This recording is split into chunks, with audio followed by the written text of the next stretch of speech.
Niger Delta sai jamhuriyar Nijar.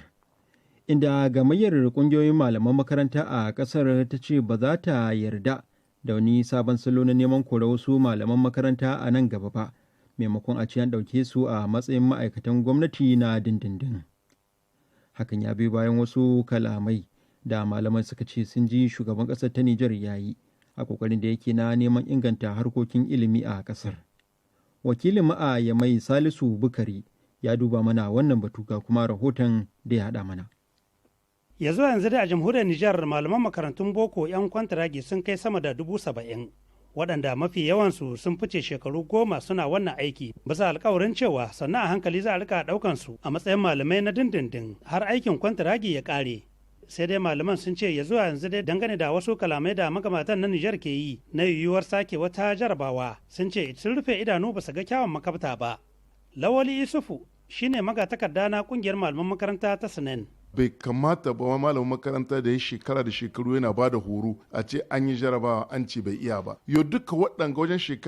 shekaru da ka yi ka ɗauki yara tun daga sai ka kai su halli sai yau ga sun zama mushanni to su hidda su za a yi ko ku amshe musu takardun su za a yi tun an ce kai baka iya ba. Mun ce ba gaskiya ba ne. Akwai malaman makaranta an kwantaragi na firamare da an ka ce za a hiddo plan de reception kamar dubaru yadda za a yi daga nan zuwa shekara 1 shekara 2 ko shekara 3 a ce wannan malaman makaranta 'yan firamare an ɗauke su 'yan dindindin to kaga wannan abu wajen ya kusa kai shekara guda ana tawaka mana shi ba a hiddo shi ba. Sai dai daga nashi bangare Isuf Sherif wanda shine magatakarda na kungiyar malaman makaranta ta Sinaseb ya ce lalle batun korar malamin makaranta bisa hujjar cewa bai iya aiki ba wannan ko kaɗan ba za su taɓa yarda da shi a nan gaba ba. Daidai ne a jaraba a san matsayin kowane a san inda mutum yake da son ƙarin horo wannan abubuwa ne wanda mu da kan muna alfahari da su don suna kama mana mu yi aikin mu iri da ya dace amma ai muna barazanar sallama bayan shiya da shekara 10 ana nan ga tahiyar da aikin nan kungiyar mu ta Sinaseb ba za ta yarda da wannan abun ba kuma in Allah yarda za mu ɗauki matakan kare ma'aikata za mu ɗauki matakan kare magoya bayan mu bisa ga irin wa'annan barazana.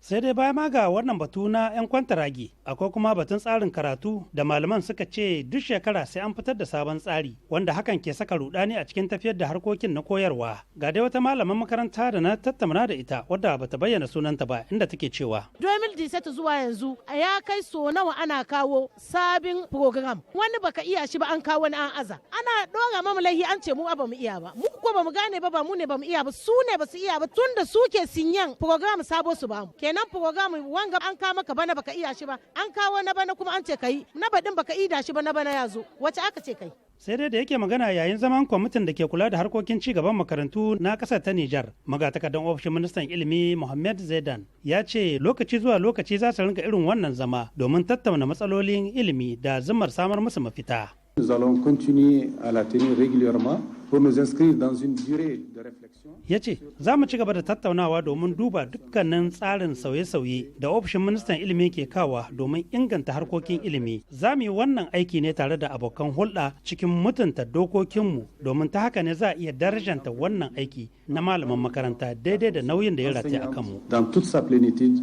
et en toute responsabilité. Abin jira a gani dai shine yadda za a samu mafita a irin wannan tattaunawa da ake yi tsakanin bangarorin na gwamnati da su kungiyoyin malaman makaranta ko kuma za a yi ta jan kafa ne har shekaru su tafi ba tare da an ɗauki wasu kwararan matakai da suka dace domin ganin kwantaragin ya kare a ƙasar ta Nijar ba. Salisu Bukari, DW Hausa daga Yammai a jamhuriyar Nijar.